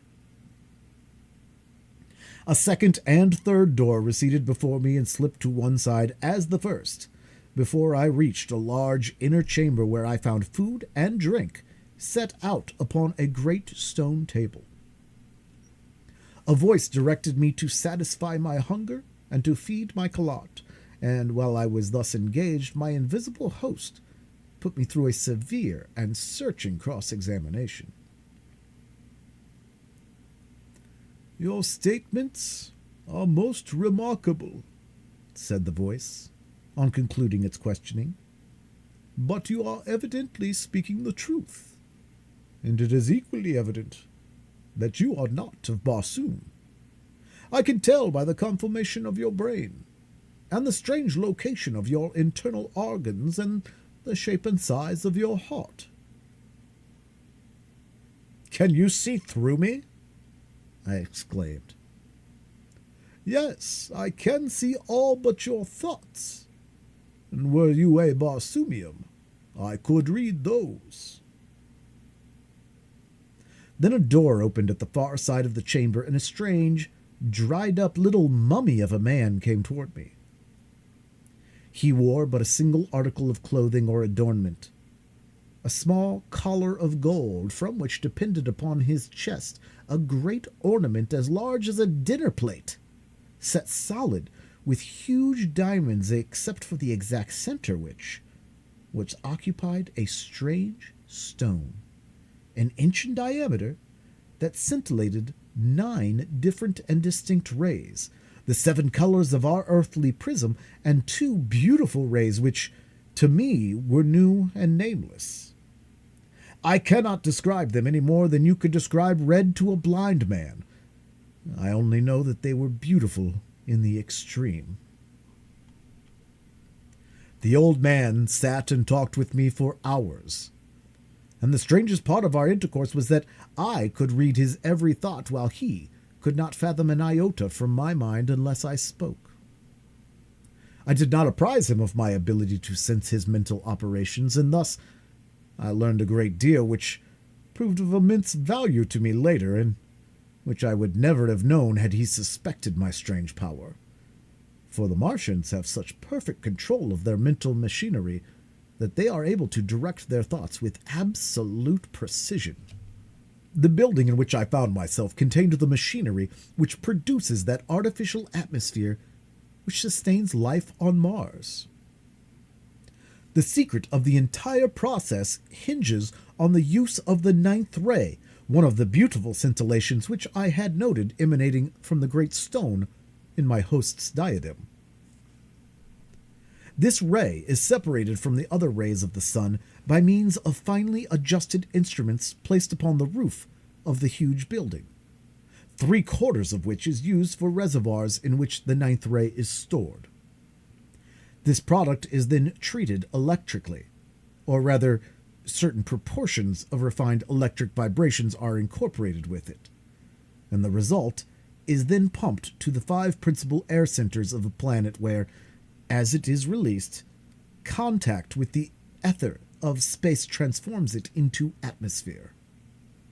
There is always sufficient reserve of the ninth ray stored in the great building to maintain the present Martian atmosphere for 1,000 years, and the only fear, as my new friend told me, was that some accident might befall the pumping apparatus.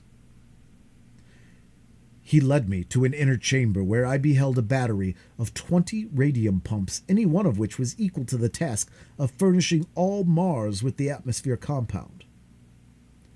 For 800 years, he told me, he had watched these pumps, which are used alternately a day each at a stretch, or a little over 24½ Earth hours.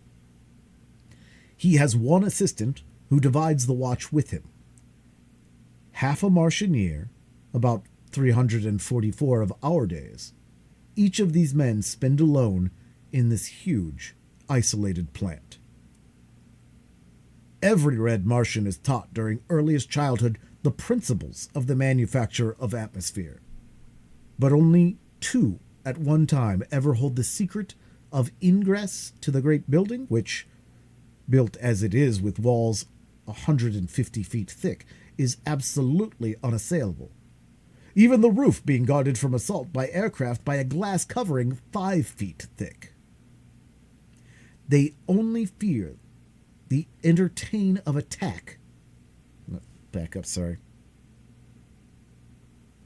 The only fear they entertain of attack is from the green Martians, or some demented red man, as all Barsoomians realize that the very existence of every form of life of Mars is dependent on the uninterrupted working of this plant. One curious fact I discovered as I watched his thoughts was that the outer doors are manipulated by telepathic means. The locks are so finely adjusted that the doors are released by the action of a certain combination of thought waves. To experiment with my newfound toy, I thought to surprise him into revealing this combination, and so I asked him in a casual manner how he managed to unlock the massive doors for me from the inner chambers of the building. As quick as a flash, there leaped to his mind 9 Martian sounds, but as quickly faded as he answered that this was a secret he must not divulge. From then on, his manner toward me changed, as though he feared he had been surprised into divulging his great secret, and I read suspicion and fear in his looks and thoughts, though his words were still fair. Before I retired for the night, he promised to give me a letter to a nearby agricultural officer who would help me on my way to Zidanga, which he said was the nearest Martian city. "But be sure that you do not let them know you are bound for Helium, as they are at war with that country. My assistant and I are of no country. We belong to all Barsoom, and this talisman which we wear protects us in all lands, even among the green men, though we do not trust ourselves to their hands if we can avoid it," he added. "And so, good night, my friend," he continued. "May you have a long and restful sleep. Yes, a long sleep." And though he smiled pleasantly, I saw in his thoughts the wish that he had never admitted me, and then a picture of him standing over me in the night, and the swift thrust of a long dagger, and the half-formed words, "I am sorry, but it is for the best good of Barsoom." As he closed the door of my chamber behind him, his thoughts were cut off from me, as was the sight of him, which seemed strange to me in my little knowledge of thought transference. What was I to do? How could I escape through these mighty walls? Easily could I kill him now that I was warned. But once he was dead, I could no more escape, and with the stopping of the machinery of the great plant, I should die with all other inhabitants of this planet, all, even Deja Thors, were she not already dead.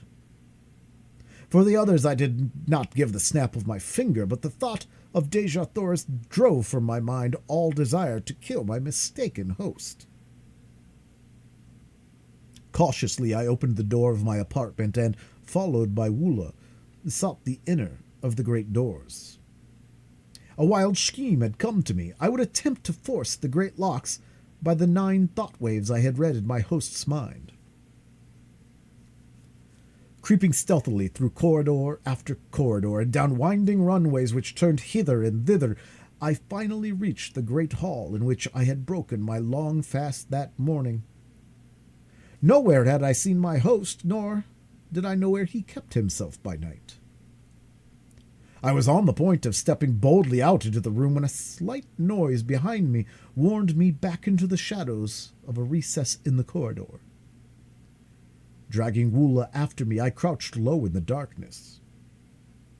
Presently the old man passed close by me, and as he entered the dimly lighted chamber which I had been about to pass, I saw he held a long, thin dagger in his hand, and that he was sharpening it upon a stone. In his mind was the decision to inspect the radium pumps, which would take about 30 minutes, and then return to my bedchamber and finish me. As he passed through the great hall and disappeared down the runway which led to the pump room, I stole stealthily from my hiding place and crossed to the great door, the inner of the 3 which stood between me and liberty. Concentrating my mind upon the massive lock, I hurled the 9 thought waves against it. In breathless expectancy I waited when finally the great door moved softly toward me and slid quietly to one side.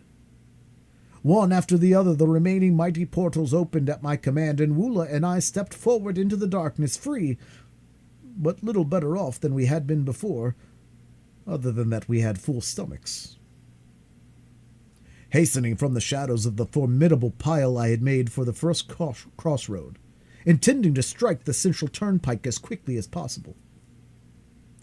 This I reached about morning, and entering the first enclosure I came to, I searched for some evidences of a habitation.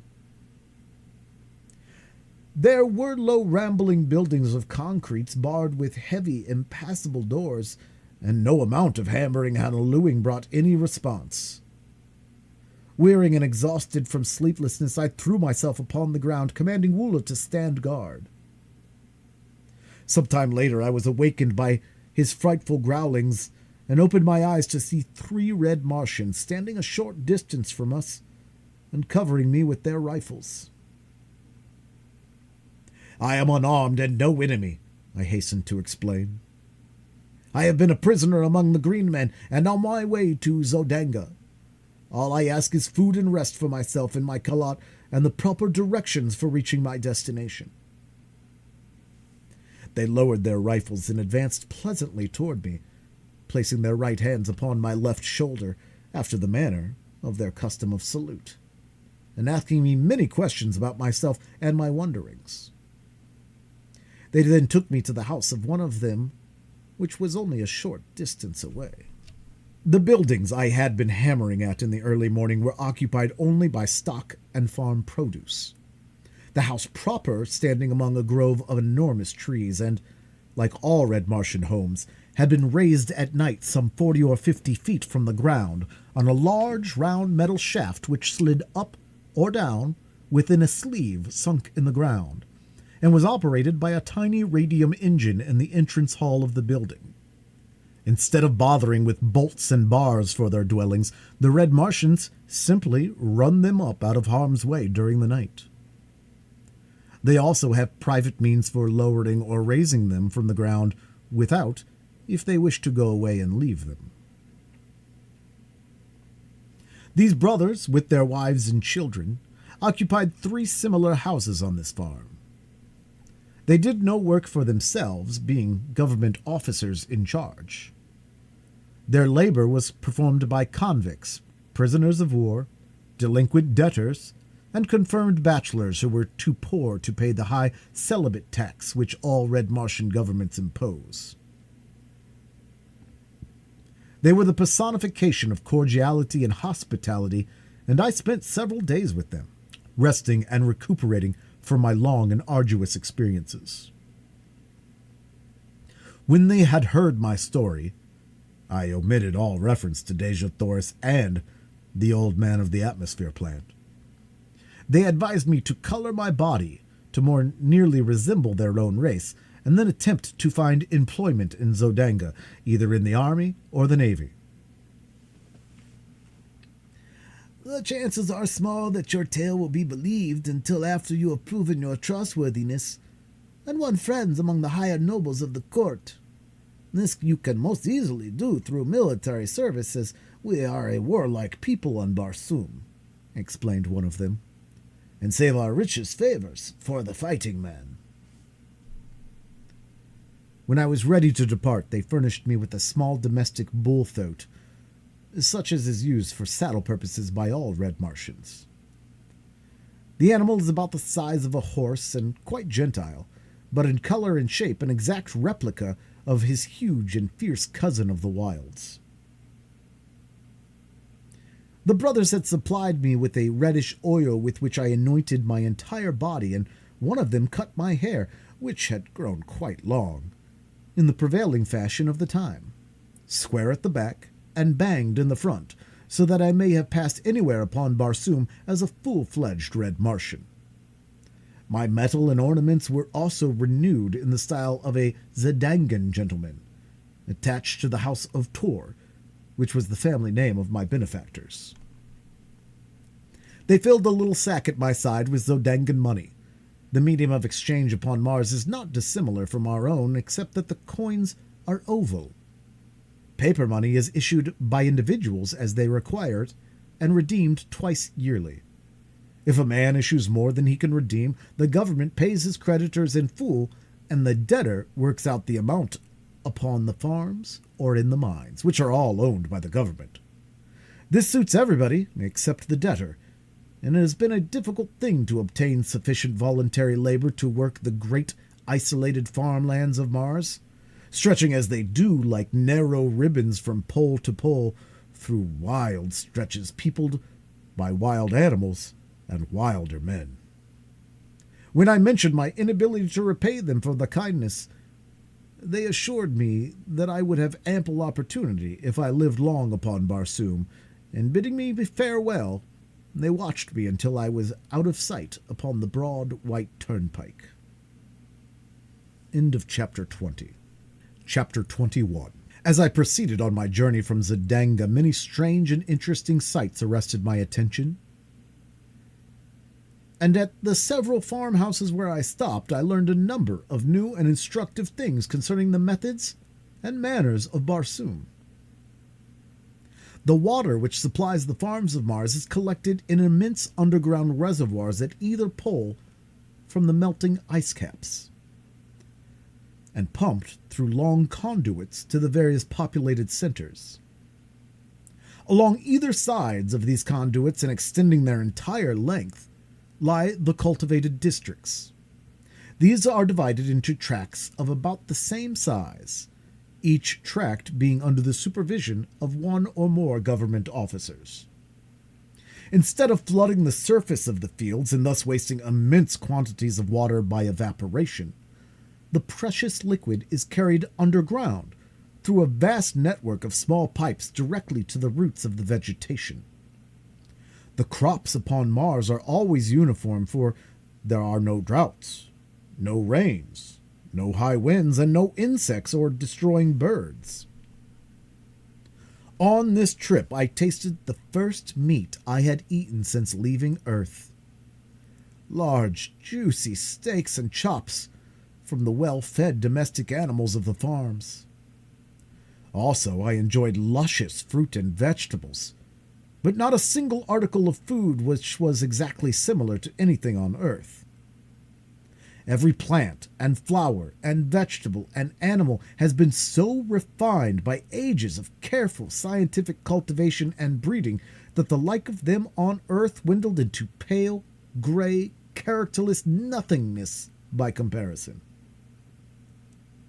At a second stop, I met some highly cultivated people of the noble class, and while in conversation, we chanced to speak at Helium.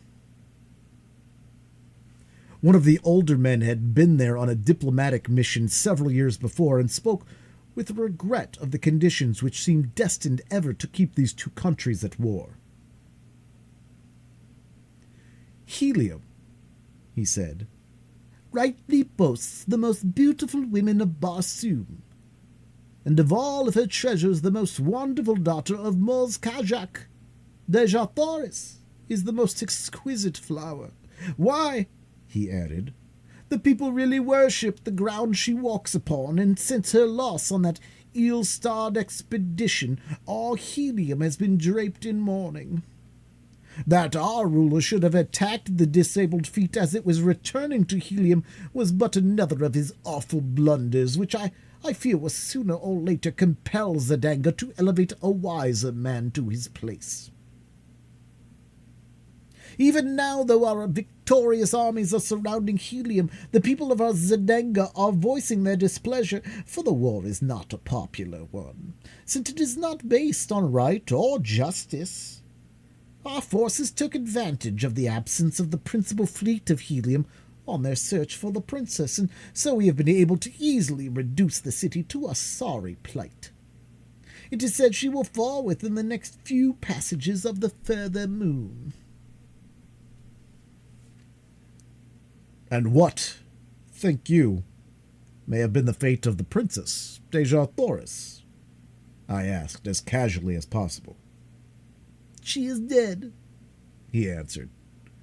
This much was learned from a green warrior recently captured by our forces in the south. She escaped from the hordes of Thark with a strange creature of another world, only to fall into the hands of the Warhoons.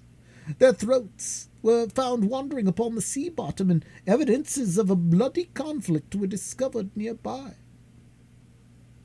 While this information was in no way reassuring, neither was it at all conclusive proof of the death of Deja Thoris, and so I determined to make every possible effort to reach Helium as quickly as I could, and carry to Dardos Morse such news of his granddaughter's possible whereabouts as lay in my power. 10 days after leaving the three Tor brothers, I arrived at Zodanga.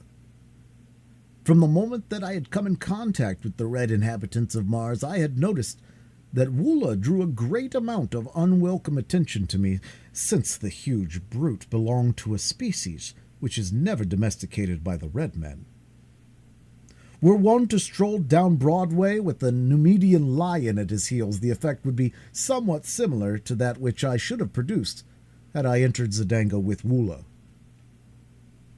The very thought of parting with my faithful fellow caused me so great regret and genuine sorrow that I put it off until just before we arrived at the city's gates. But then, finally, it became imperative that we separate.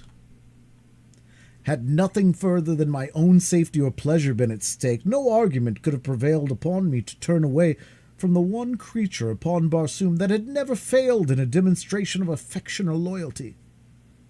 But as I would willingly have offered my life in the service of her in search of whom I was about to challenge the unknown dangers of this, to me, mysterious city, I could not permit even Woola's life to threaten the success of my venture, much less his momentary happiness, for I doubted not he soon would forget me. And so I bade the poor beast an affectionate farewell, promising him, however, that if I came through my adventures in safety, that in some way I should find the means to search him out. He seemed to understand me fully, and when I pointed back in the direction of Thark, he turned sorrowfully away. Nor could I bear to watch him go, but resolutely set my face towards Zodanga, and with a touch of heart-sickness approached her frowning walls. The letter I bore from them gained me immediate access to the vast walled city.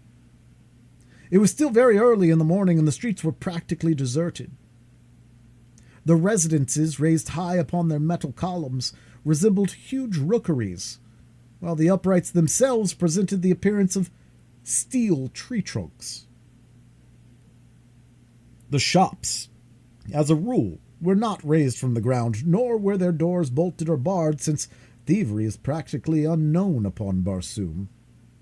Assassination is the ever-present fear of all Barsoomians, and for this reason alone their homes are raised high above the ground at night or in times of danger.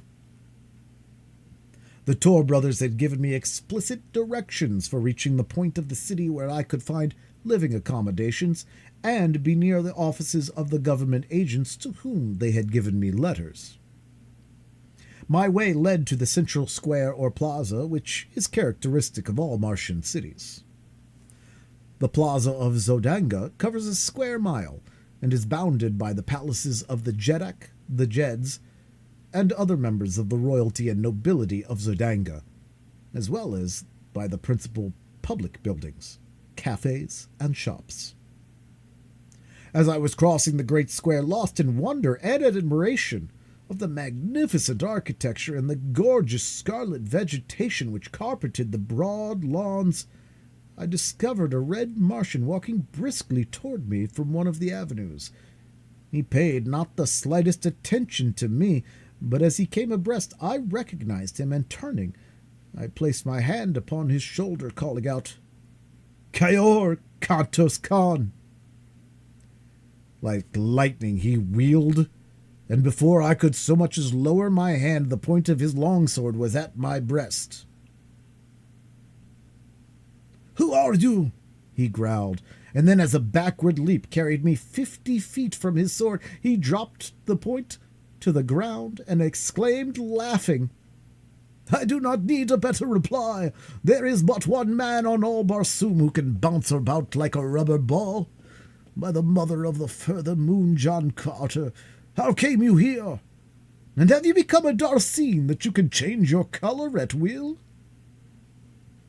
"You gave me a bad half-minute, my friend," he continued, after I had briefly outlined my adventures since parting with him in the arena at Warhoon. "Were my name and city known to the Zodangans, I would shortly be sitting on the banks of the lost Sea of Chorus with my revered and departed ancestors. I am here in the interest of Tardus Mors, Jeddak of Helium, to discover the whereabouts of Deja Thoris, our princess. Sabthon, Prince of Zodanga, had her hidden in the city, and has fallen madly in love with her. His father, Thonkosis, Jeddak of Zodanga, has made her voluntary marriage to his son the price of peace between our countries, but Tardos Mors will not exceed the demands, and has sent word that he and his people would rather look upon the dead face of their princess than see her wed to any than her own choice, and that personally he would prefer being engulfed in the ashes of a lost and burning helium to joining the metal of his house with that of Thankosis. His reply was the deadliest affront he could have put upon Thankosis and the Zodangans, but his people love him the more for it, and his strength at helium is greater today than ever. I have been here 3 days, continued Kantos Khan, but I have not yet found where Deja Thoris is imprisoned. Today I joined the Zodangan Navy as an air scout, and I hope in this way to win the confidence of Sabthan, the prince, who is commander of this division of the Navy, and thus learn the whereabouts of Deja Thoris. I am glad that you are here, John Carter, for I know your loyalty to my princess, and the two of us working together should be able to accomplish much." The plaza was now commencing to fill with people going and coming upon the daily activities of their duties. The shops were opening and the cafes filling with early morning patrons. Kantos Khan led me to one of those gorgeous eating places where we were served entirely by mechanical apparatus. No hand touched the food from the time it entered the building in its raw state until it emerged hot and delicious upon the tables before the guests, in response to the touching of tiny buttons to indicate their desires. After our meal, Kantos Khan took me with him to the headquarters of the Air Scout Squadron, and introducing me to his superior, asked that I be enrolled as a member of the Corps. In accordance with custom, an examination was necessary, but Kantos Khan had told me to have no fear on this score, as he would attend to that part of the matter. He accomplished this by taking my order for examination to the examining officer and representing himself as John Carter. "This ruse will be discovered later," he cheerfully explained, "when they check upon my measurements, weights, and other personal identification data, but it will be several months before this is done, and our mission should be accomplished, or have failed, long before that time." The next few days were spent by Kantos Khan in teaching me the intricacies of flying and of repairing the dainty little contrivances which the Martians use for this purpose. The body of the one-man aircraft is about 16 feet long, 2 feet wide, and 3 inches thick, tapering to a point at each end. The driver sits on top of this plane upon a seat constructed over the small, noiseless radium engine which propels it. The medium of buoyancy is contained within the thin metal walls of the body and consists of the 8th Barsoomian ray, or ray of propulsion, as it may be termed in view of its properties. This ray, like the 9th ray, is unknown on Earth, but the Martians have discovered that it is an inherent property of all light, no matter from what source it emanates. They have learned that it is the solar 8th ray which propels the light of the sun to the various planets, and that it is the individual 8th ray of each planet which reflects or propels the light thus obtained out into space once more. The solar 8th ray would be absorbed by the surface of Barsoom, but the Barsoomian 8th ray, which tends to propel light from Mars into space, is constantly streaming out from the planet, constituting a force of repulsion of gravity, which when confined is able to lift enormous weights from the surface of the ground. It is this ray which has enabled them to so perfect aviation that battleships far outweighing anything known upon Earth sail as gracefully and as lightly through the thin air of Barsoom as a toy balloon in the heavy atmosphere of Earth.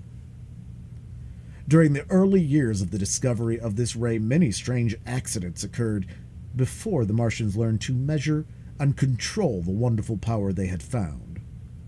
In one instance, some 900 years before, the first great battleship to be built with 8th ray reservoirs was stored with too great a quantity of the rays, and she had sailed up from Helium with 500 officers and men, never to return. Her power of repulsion for the planet was so great that it had carried her far into space, where she can still be seen today by the aid of powerful telescopes, hurtling through the heavens 10,000 miles from Mars, a tiny satellite that will thus encircle Barsoom to the end of time. The 4th day after my arrival at Zodanga, I made my first flight, and as a result of it I won a promotion which included quarters in the palace of Thankosis. As I rose above the city, I circled several times, as I had seen Kantos Khan do, and then throwing my engine into top speed, I raced at terrific velocity towards the south, following one of the great waterways which enters Zodanga from that direction. I had traversed perhaps 200 miles in a little less than an hour, when I descried far below me a party of 3 green warriors racing madly towards a small figure on foot, which seemed to be trying to reach the confines of one of the walled fields. Dropping my machine rapidly toward them and circling to the rear of the warriors, I soon saw that the object of their pursuit was a red Martian wearing the medal of a scout squadron to which I was attached. A short distance away lay his tiny flyer, surrounded by the tools which he had evidently been occupied in repairing some damage when surprised by the green warriors. They were now almost upon him, their flying mounts charging down on the relatively puny figure at terrific speed, while the warriors leaned low to the right with their great metal-shod spears. Each seemed striving to be the first to impale the poor Zedangan, and in another moment his fate would have been sealed had it not been for my timely arrival. Driving my fleet aircraft at high speed directly behind the warriors, I soon overtook them, and without diminishing my speed, I rammed the prow of my little flyer between the shoulders of the nearest. The impact, sufficient to have torn through inches of solid steel, hurled the fellow's headless body into the air over the head of his throat, where it fell sprawling upon the moss. The mounts of the other two warriors turned squealing in terror and bolted in opposite directions. Reducing my speed, I circled and came to the ground at the feet of the astonished Zedangan. He was warm in his thanks for my timely aid and promised that my day's work would bring the reward it merited, for it was none other than a cousin of the Jeddak of Zedanga whose life I had saved. We wasted no time in talk, as we knew that the warriors would surely return as soon as they had gained control of their mounts. Hastening to his damaged machine, we were bending every effort to finish the needed repairs, and had almost completed them when we saw two green monsters returning at top speed from opposite sides of us. When they had approached within 100 yards, their throats again became unmanageable, and absolutely refused to advance further toward the aircraft which had frightened them. The warriors finally dismounted and, hobbling their animals, advanced towards us on foot with drawn longswords. I advanced to meet the larger, telling the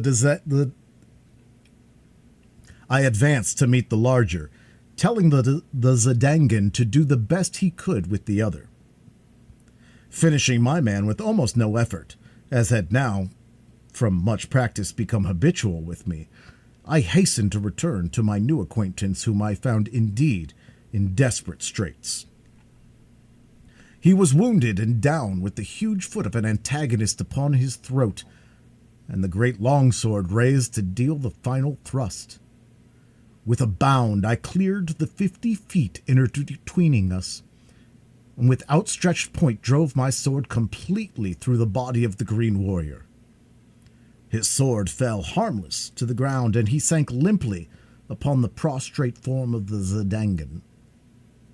A cursory examination of the latter revealed no mortal injuries, and after a brief rest, he asserted that he felt fit to attempt the return voyage. He would have to pilot his own craft, however, as these frail vessels are not intended to convey but a single person. Quickly completing the repairs, we rose together in the still, cloudless Martian sky, and at great speed and without further mishap returned to Zedanga. As we neared the city, we discovered a nightly concourse of civilians and troops assembled upon the plain before the city. The sky was black with naval vessels and private and public pleasure craft, flying long streamers of gay-colored silks and banners and flags of odd and picturesque design. My companion signaled that I slow down, and running his machine close beside mine, suggested that we approach and watch the ceremony, which, he said, was for the purpose of conferring honors on individual officers and men for bravery and other distinguished service. He then unfurled a little ensign which denoted that his craft bore a member of the royal family of Zedanga, and together we made our way through the maze of low-lying air vessels until we hung directly over the Jeddak of Zedanga and his staff. All were mounted upon the small domestic bull-throats of the red Martians, and their trappings and ornamentation bore such a quantity of gorgeously colored feathers that I could not but be struck with the startling resemblance the concourse bore to a band of the Red Indians of my own earth. One of the staff called the attention of Thancosis to the presence of my companion above them, and the ruler motioned for him to descend. As they waited for the troops to move into position facing the Jeddak, the two talked earnestly together, the Jeddak and his staff occasionally glancing up at me. I could not hear their conversation, and presently it ceased, and all dismounted, as the last body of troops had wheeled into position before their emperor. A member of the staff advanced towards the troops, and calling the name of a soldier, commanded him to advance. The officer then recited the nature of the heroic act, which had won the approval of the Jeddak, and the latter advanced and placed a metal ornament upon the left arm of the lucky man. 10 men had been so decorated when the aide called out, "John Carter, Air Scout!" Never in my life had I been so surprised. But the habit of military discipline is strong within me, and I dropped my little machine lightly to the ground and advanced on foot, as I had seen others do. As I halted before the officer, he addressed me in a voice audible to the entire assemblage of troops and spectators. "In recognition, John Carter," he said, "of your remarkable courage and skill in defending the person of the cousin of the Jeddak Thankosis and single-handed vanquishing 3 green warriors, it is the pleasure of our Jeddak to confer on you the mark of his esteem." Thankosis then advanced towards me, and placing an ornament upon me, said, "My cousin has narrated the details of your wonderful achievement, which seems little short of miraculous, and if you can so well defend a cousin of the Jeddak, how much better could you defend the person of the Jeddak himself? You are therefore appointed a padwar of the guards, and will be quartered in my place hereafter." I thanked him, and at his direction joined the members of his staff. After the ceremony, I returned my machine to its quarters on the roof of the barracks of the Air Scout Squadron, and with an orderly from the palace to guide me, I reported to the officer in charge of the palace. End of chapter 21.